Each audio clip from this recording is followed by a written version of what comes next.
নমস্কার বন্ধুরা, জবজেনিক্স ইউটিউব চ্যানেলে আপনাদের প্রত্যেককে স্বাগত। ডিএ নিয়ে অত্যন্ত গুরুত্বপূর্ণ একটি আপডেট একটি দৈনিক পোর্টালে প্রকাশ করা হয়েছে। একটি দৈনিক পত্রিকায় একটি আর্টিকেল প্রকাশ করা হয়েছে। প্রথম হেডলাইনে আপনারা দেখতে পাচ্ছেন 9% বাড়িয়ে করা হলো 229%। রাজ্য সরকারি কর্মীদের দেওয়া হবে বকেয়া।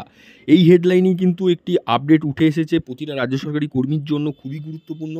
বিস্তারিত কি বলা হয়েছে আমরা এই ভিডিওতে দেখে নেব। ভিডিও ডিটেলসে যাওয়ার আগে আপনাদের বলে রাখবো, যারা চ্যানেলে নতুন প্রথমবার ভিজিট করেছেন অবশ্যই চ্যানেলটিকে সাবস্ক্রাইব করে অল বেল আইকনটি বাজিয়ে রাখবেন।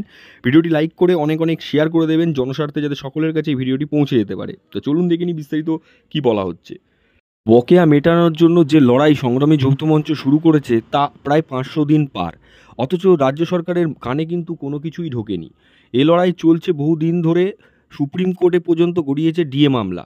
রাজ্যের এক টালবাহানা, কেন্দ্র টাকা দিচ্ছে না, কেন্দ্র টাকা দিচ্ছে না।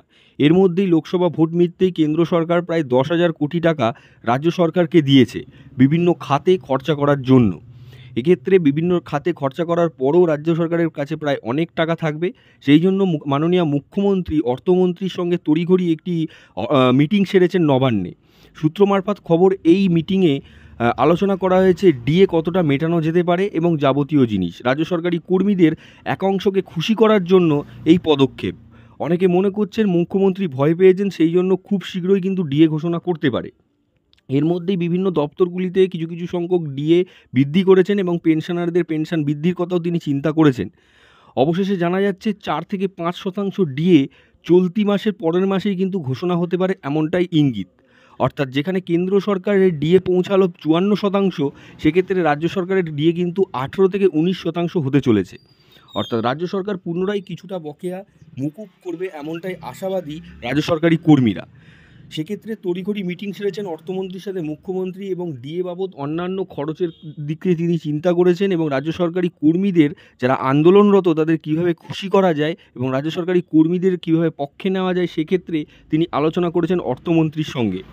এক্ষেত্রে বিভিন্ন ডিআরনেস অ্যালায়েন্সের সঙ্গে সঙ্গে বিভিন্ন ডিআরও ঘোষণা হতে পারে, এমনটা ইঙ্গিত পাওয়া যাচ্ছে রাজ্য সরকারের তরফ থেকে, রাজ্য সরকারি কর্মীদের সূত্র মারফত। অবশেষে রাজ্য সরকারি কর্মীদের মুখে হাসি ফুটতে চলেছে পরের মাসে। বিভিন্ন দপ্তরগুলিতে বিভিন্নভাবে ডিএ বৃদ্ধি করা হচ্ছে। শোনা যাচ্ছে সর্বোপরি সকল সরকারি কর্মীর ক্ষেত্রে 4 থেকে 5% পুনরায় ডিএ ঘোষণা হতে পারে। অর্থাৎ বছরের কিন্তু আবারও ডিএ ঘোষণা হবে, এমনটাই ইঙ্গিত। সম্ভবত জুলাই মাসের শেষে এই ডিএ বৃদ্ধির সম্ভাবনা রয়েছে। পরের মাসেই কিন্তু সরকারি কর্মীদের ক্ষেত্রে বেসিক পের যে বেতন সেটা বৃদ্ধি পায়। প্রতিটা সরকারি কর্মীর কিন্তু 3% হারে বেতন বৃদ্ধি পায়। তার সঙ্গে সঙ্গে 4 থেকে 5% ডিও ঘোষণা করতে পারে রাজ্য সরকার। এক্ষেত্রে রাজ্য সরকারি কর্মীদের মুখে ফুটবে চওড়া হাসি। তো দেখতে পেলেন একটি গুরুত্বপূর্ণ আর্টিকেল একটি দৈনিক পোর্টালে প্রকাশ করা হয়েছে। তো অবশ্যই আপনারা লাইক করে বন্ধুদের মাঝখানে শেয়ার করুন, যাতে ভিডিওটা সকলের কাছে পৌঁছে যেতে পারে।